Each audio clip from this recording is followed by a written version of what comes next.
আচ্ছা সেটা ঠিক আছে, কিন্তু তুই এমনভাবে কথা বলছিস যেন আমরা দুজন ফাঁসির আসামি।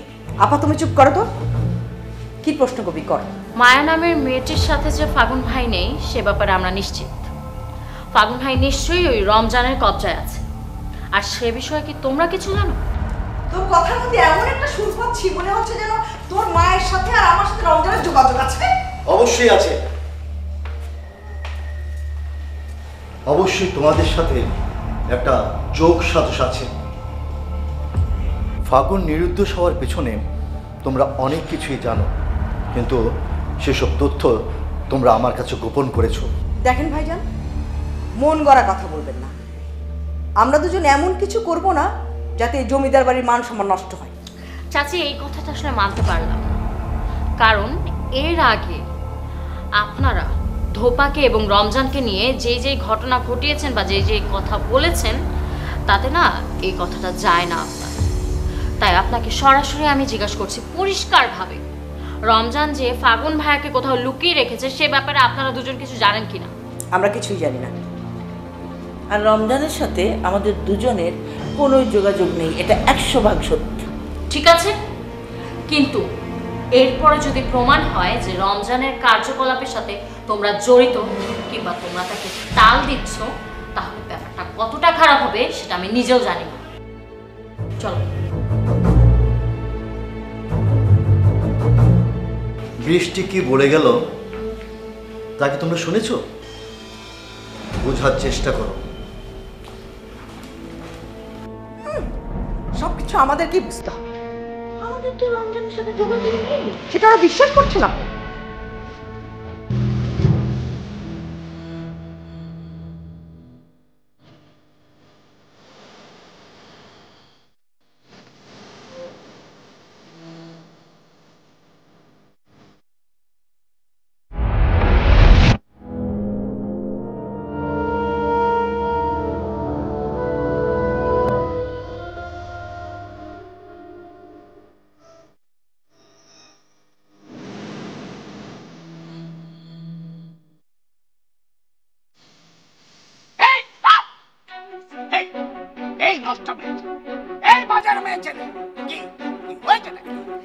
কিসের উকিঝুঁকি মারা হচ্ছে?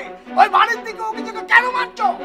এই তোকে আমি বলেছি খবরদার খবরদার এই বাড়ির আশপাশে আসবি না। কেন হয়েছিস? শোনো না দাদা, একটু ফাগুনের লগে দেখা করে দেও না। এত বড় সাহস হয়েছে তো? তুই ফাগুন দাদা বাবু সে কে কে? জমিদার বংশের ছেলে, তার নাম তুই মুখে এনেছিস। তোর তো জিভটা খোঁজে পড়বে। শোনো, তুমি রাগ করো না আমার উপরে। আচ্ছা দেখা করা লাগবে না, তুমি খালি ওটা জানালে আইতে কো, আমি ওর মুখখান দেখে চলে যাবো। ও বাবা, এ দেখছি একদম সিঁড়ি ভরদের প্রেম একবার টুপটুপ করে পড়ছে রে।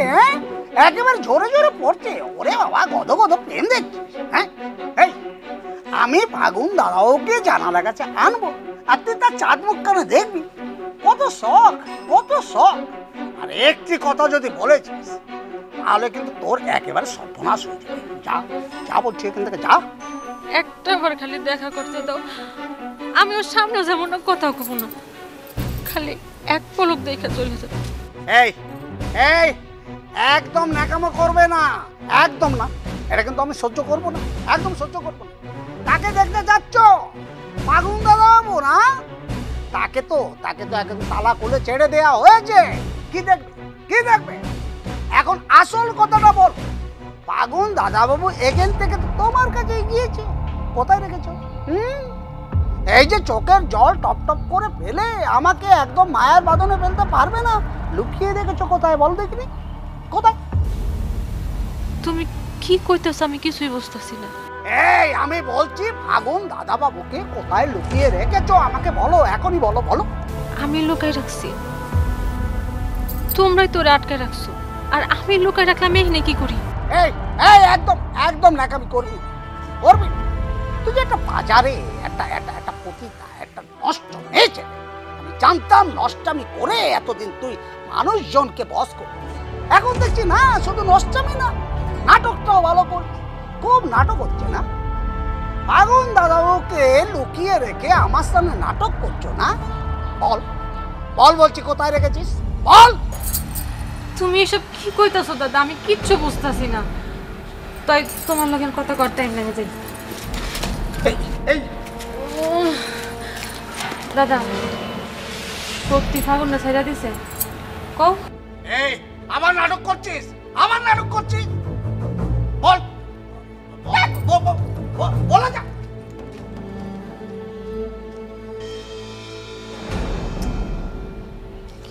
কি হলো কিছু তো বুঝে উঠতে পারছি না। মায়ার চেহারাটা দেখে তো বোঝা যাচ্ছে না যে ফাগুন দাদাও তার কাছে আছে কি নেই, নাকি রমজান তাকে লুকিয়ে রেখেছে। আমার না মাথাতে কিছুই কাজ করছে নাকি, ওকে কি বলেই ভুল করলো।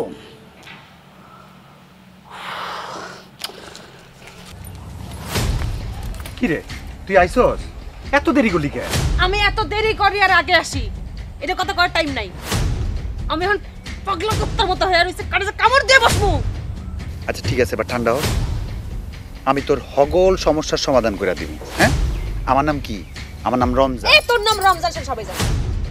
তোর নাম রমজান সেটা আমিও জানি। তুই আমারে ভালোই ভালোই ক, ফাগুন রে কোথায় গুম করছ? আগে তুই মাথা ঠান্ডা কর। যা কিছু হইতাছে সব আমার পরিকল্পনা মতোই হইতাছে। তোর পরিকল্পনার গোষ্ঠী।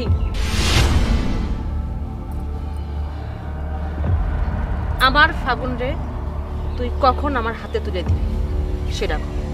তাছাড়া এমন কামড় দিমু, এই কামড়ের ওষুধ তুই খুঁজে পাবি না, মনে রাখিস।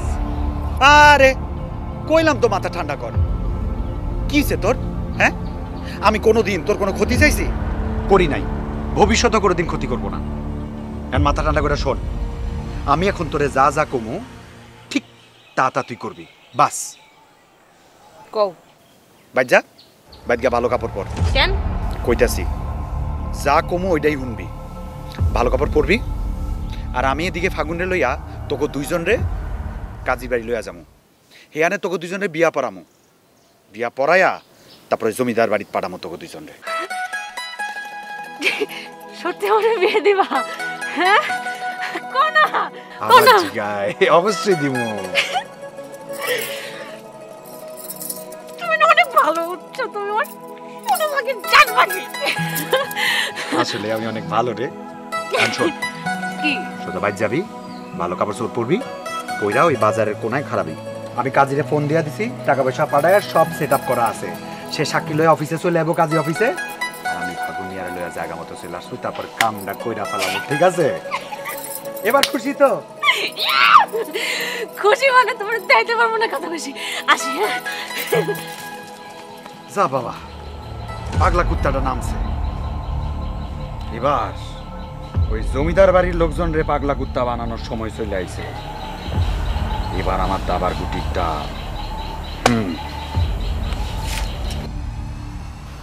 লক্ষণ, তাহলে রশিদ মিয়া আর গফুর আলী নানা টালবাহানা করে গত 2 মৌসুমের বর্গার টাকাটা দিচ্ছে না, এই তো? ওই যে কি করতা, আমি তো তাদের গত মাসের 2 তারিখে একদম একদম টানা একটা কড়া নোটিশ করে দিয়েছি।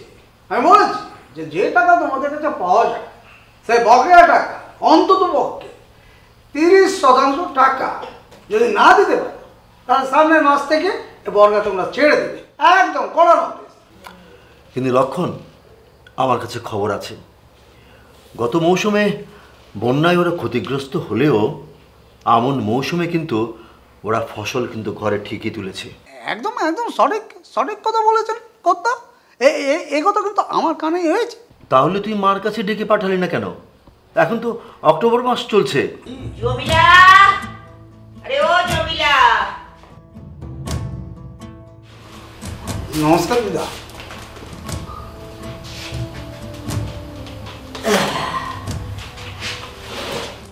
লক্ষণ, আগে দিদা। শীতলমারি থেকে কখন ফিরলি?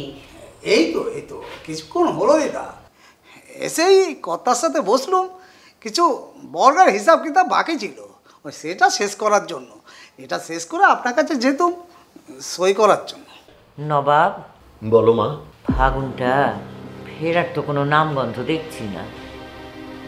আচ্ছা, তোরা কি করিস বলতো? এই কাজগুলো শেষ করে লক্ষণকে নিয়ে আমি বেরোতাম, কারণ এই লক্ষণ জায়গাগুলো সব চেনে। দিদা একদম চিন্তা করবেন না তো, আমি কতবাবুকে নিয়ে যাবো কোন। হ্যাঁ আচ্ছা, তোদের না একটা কথা বলি। কাল রাতে আমি কেমন একটা স্বপ্ন দেখলাম বুঝছিস, কেমন এলো মেলো স্বপ্ন। সচরাচর তো আমি এরকম স্বপ্ন দেখি না। কি স্বপ্ন দেখলেন দিদা, বলুন দেখি। হ্যাঁ রে লক্ষণ, তুই কি স্বপ্নের তর্জমা জানিস নাকি? ওই যে কি, আপনি তো জানেন এসব ব্যাপারে আমার অনেক আগ্রহ, পড়ে পড়ে কিছু শিখেছি। আচ্ছা বলুন দেখিনি, আপনার স্বপ্নটা কি ছিল একটু বলুন দেখিনি। অনেকগুলো মানুষ দেখলাম বুঝলি, সবাই একসাথে জটলা পাকিয়ে আছে, কিন্তু কিসের জন্য জটলা পাকিয়েছে সেটা আমি বুঝতেই পারলাম না, নাকি দেখিও নি। স্বপ্নের মধ্যে মনে আছে যে জটলা পাকানো মানুষ, কেমন বিচ্ছিন্ন ধরনের স্বপ্ন আর কি। আচ্ছা আচ্ছা আচ্ছা আচ্ছা, কর্তা আজকে কি বার বলুন দেখিনি। সোমবার। সোমবার, সোমবার।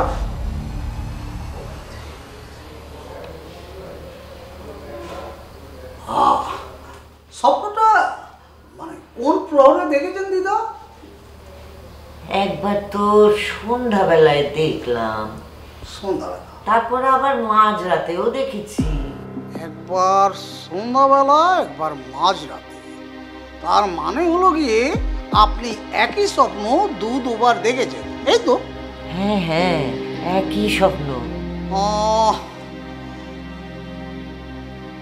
যেটা হচ্ছে গিয়ে দিদা, অমাবস্যা চলে গেছে গত মাসে, আর এ মাসের হলো প্রথম 7 দিন। সোমবার। তার মানে যেটা দাঁড়াচ্ছে দিদা, স্বপ্নের যেটা ফলাফল সেটা হচ্ছে খুব শীঘ্রই কোনো একটা দুর্ঘটনা আসলেও আসতে পারে। এর পরবর্তী যে 7 দিন, ওই 7 দিনের মধ্যে যে কোনো সময় একটা সামাজিক বিচ্ছিন্নতা, আমাদের সামাজিক বন্ধনের বিচ্ছিন্নতা হতে পারে। হ্যাঁ, তার পরবর্তী যে 7 দিন সেটা একটা প্রাকৃতিক বিপর্যয় হলেও হতে পারে। আর অবশেষে যে 7 দিন আমি দেখছি দিদা, কোনো নতুন অতিথির আগমন। এটা ক্ষমা করবেন, এটা আমার ধারণা। লক্ষণ, আজ হচ্ছে মাসের 25 তারিখ। আগে তাহলে তোর গণনায় কি ফলাফল দাঁড়ালো? সেটা তো কথা একবার বললাম যে শেষ সপ্তাহে নতুন অতিথির আগমন কর্তা। লক্ষণ, তোর ওইসব গণনা পকেটে পুরে রাখ, কারণ আমাদের বাড়িতে সন্তান সম্ভবা কোনো নারী নেই। তোর সব গণনা তোর পকেটে পুরে রাখ। না না নবাব, বিষয়গুলো এই সহজভাবে শুধু উড়িয়ে দিলেই চলবে না, ঠিক না সেটা। তা ক্ষমা করবেন, কিছু মনে করবেন না। হয়েছে কি, আমি যেটা বলেছি এটা কিন্তু একেবারে একদম কাল খাওয়ান গণনা করে বলেছি, একদম না হিসাব করে বলিনি কেউ। আমি কিন্তু সকলকে স্বপ্নের ব্যাখ্যা দিতে যাইনি, এটা তো আপনি ভালো করেই জানেন। দিদার কথা আমি কিভাবে উপেক্ষা করি বলুন দেখিনি, এটা কি সম্ভব আমার দ্বারা? না, এসব যদিও বা একটা বিজ্ঞানেরই অংশ। আচ্ছা, তুই আগে কি এসব বিষয়ে কোনো ফলাফল দিয়ে কিছু পেয়েছিস? আমি তো আগেই বলেছি কর্তা, আমি এসব নিয়ে খুব একটা ঘাটাঘাটি করি না কো। তার মধ্যে থেকে 2-4 যা করেছি, 2 কিন্তু একদম শতভাগ সফল হয়েছি। আর একবার একদম কাছাকাছি গিয়েছি।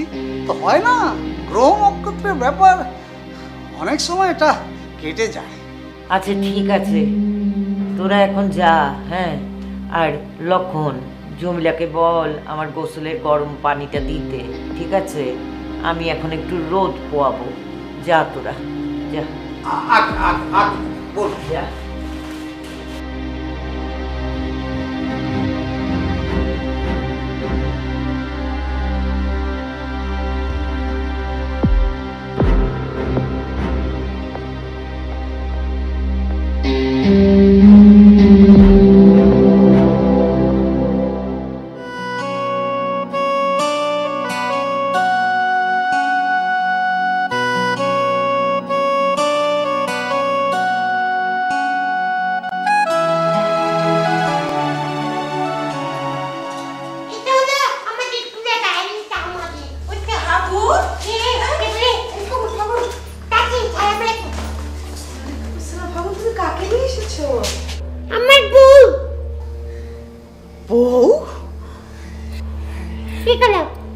সালাম করি। আসসালামু আলাইকুম। ওয়ালাইকুম আসসালাম। তুমি বিয়ে করে ফেলেছো? ও মা, আমাদের ফাগুন বিয়ে করে ফেলেছে। বাপের বেটা জমিদারের পোলা। এই ছোট, যা মিষ্টি আনবো, কি মিষ্টি মুখ করা। হ্যাঁ করাবো, আগে দেখে নেই। খুব সুন্দর হয়েছে বউ ফাগুন। আমার কাছে নিয়ে তারপর মিষ্টি মুখ করাবো। মিষ্টি খাবো, আমি টমটম খাবো, টমটম। ঠিক আছে ফাগুন, তুমি এখানে বসো, আমরা বউকে নিয়ে দাদিকে দেখিয়ে আনি। না না, আমার বউ খাবো না, আমি বউ সাথে আমি যাবো। আল্লাহ, কেন তুমি যাবে? তুমি যে বিয়ে করেছো, বড় বউয়ের অনুমতি নিয়েছো। হ্যাঁ।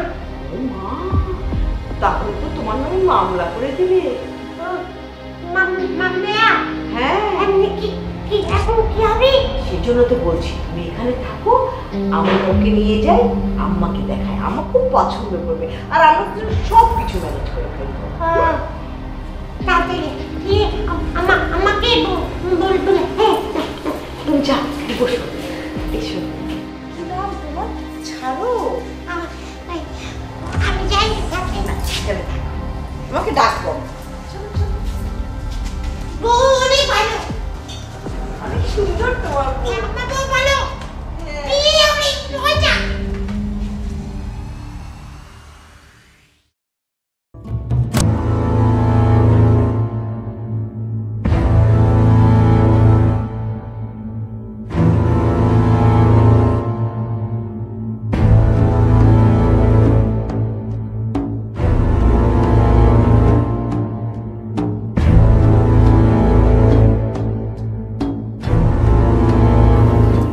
আম্মা, ও জমিদার বাড়ির একমাত্র নাতবু।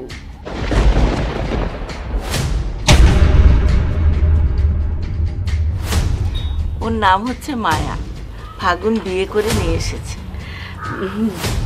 দাদি আম্মা সালাম করো।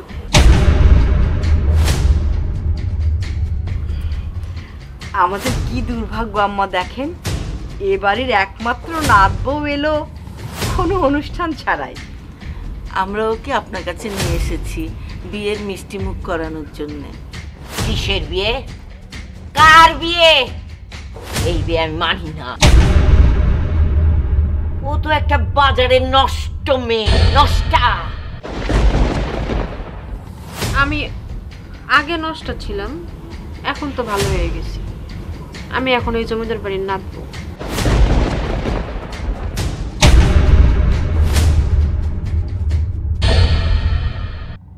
চুপ, একদম চুপ, জবান বন্ধ রাখ। একমাত্র তোমাকে যদি আমি মেনে নেই, তাহলেই তুমি এই শব্দটা ব্যবহার করতে পারবে।